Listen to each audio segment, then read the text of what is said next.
Stepping into the new year, starting to work out again, and using those workouts to kick yourself into gear in every part of your life. This is My $1 Million Life.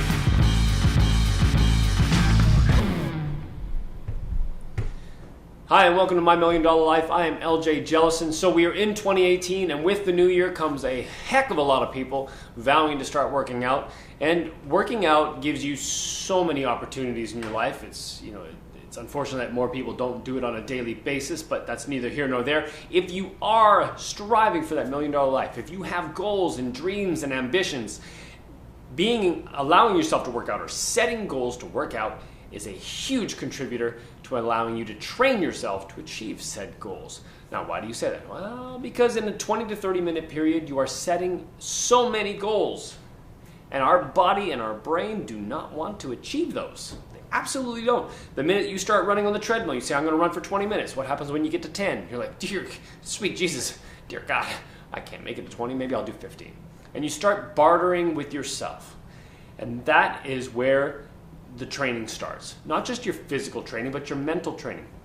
How are you going to get up in the morning, hit the alarm, spring out of bed, and get going on your day if you don't have the mental fortitude to do so? Honestly, it's just not possible. You can drag your butt out of bed, you can drag yourself into work, and you can wake up throughout the day, and by the time you get to lunch, maybe you're awake and doing a good job at what you do. But if you can train your mind to react when it's supposed to be responsive to the demands of the moment, then you're taking advantage of all the hours of the day, all the minutes of the day. Yeah, that alarm goes off at 6, you're up and out of bed, you're getting dressed, you're getting ready for your workout. You hit your workout, you set the goals that you're going to attain, and then you force yourself to attain them. Don't listen to that internal chatter. If it's 6 reps, 5 sets, you do 6 reps, 5 sets. If it's running for 10 minutes, run for 10 minutes. If it's running for 20 minutes, run for 20. But I swear, the mind hates doing what you tell it to do. And I don't know, it's kind of a sick cosmic joke, really, that everything that we want to do, our brains want to do the opposite. They want to shut everything down. But working out allows you in a 20 to 30 minute period of time to set 10, 15 goals, set actually quite a few goals, and it's just getting through the reps and the sets, the weights, reps, sets, the minutes, how long you're running, how long you're doing this. You set those goals and you force yourself to achieve them. And as you get going, week after week, those get easier and easier to do because your body strengthens, it gets more adapted, your physique and your, what am I looking for? What's the word I'm looking for? Stamina starts to rise. And then week after week, working out's not so much a chore. Actually, if you can stay with it long enough, you actually become addicted to working out. You crave the feeling of your muscles getting tighter. You love the look of your waistline swimming. You love the idea of not climbing up the stairs and being out of breath at the top. There's so many things about working out that are benefit. But training your mind, if you're trying to establish that $1 million life, is one of the best attributes of working out. Now, the other reasons that we love working out, or I love working out, are obviously self-explanatory. But there's a lot of ostrich in us.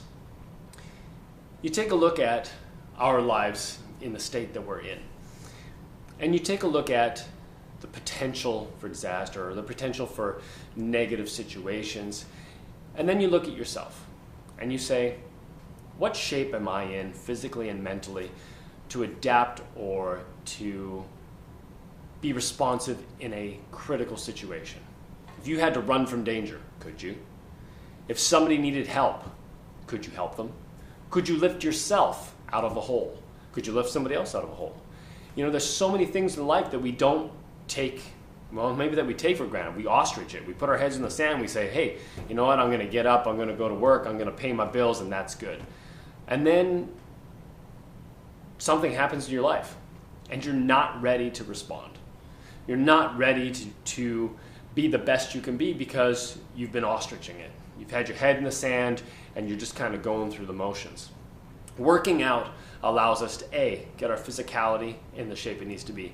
B, allows us to manage our bodies, take control of our bodies. If you can't lift your own weight, you're in trouble. There's going to be a lot of stuff that you run into that you can't take care of. If you can't lift somebody else's weight, whether it's your kids, your spouse, friends, family, there could be a potential for trouble there. If we were looking back at our primal days, caveman or whatever, how you lived was based on the physique you had. It was your health. It was how you reacted to your environments.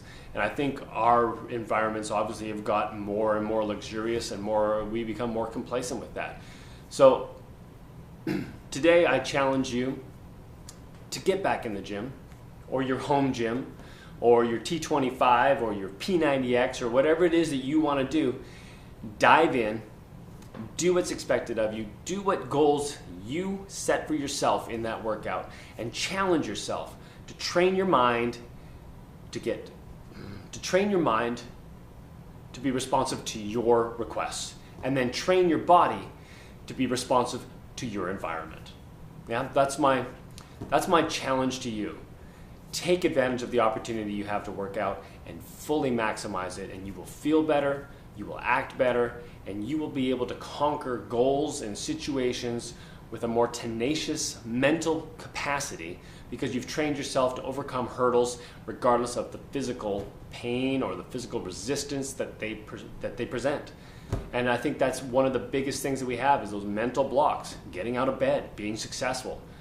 It's tough. You sit up all night watching sitcoms until an hour past your bedtime, and then you want to sleep in an hour after it's time to wake up, and you hit the snooze alarm, hit the snooze alarm, hit the snooze alarm, and then you're rushing out of bed in order to get to work. You're not eating properly, you're not working out. You have to take control and be accountable for your time. And it's awesome to do that with working out, because you get so many different benefits from it, physically, mentally, and maybe even spiritually. Completely up to you and your workout. So that is my thought for you this week. Get into the gym, get into your home gym, get into your exercise videos, whatever they are, and start challenging yourself to be a better person physically, mentally, and spiritually. This is LJ with My $1 Million Life. We will see you next week.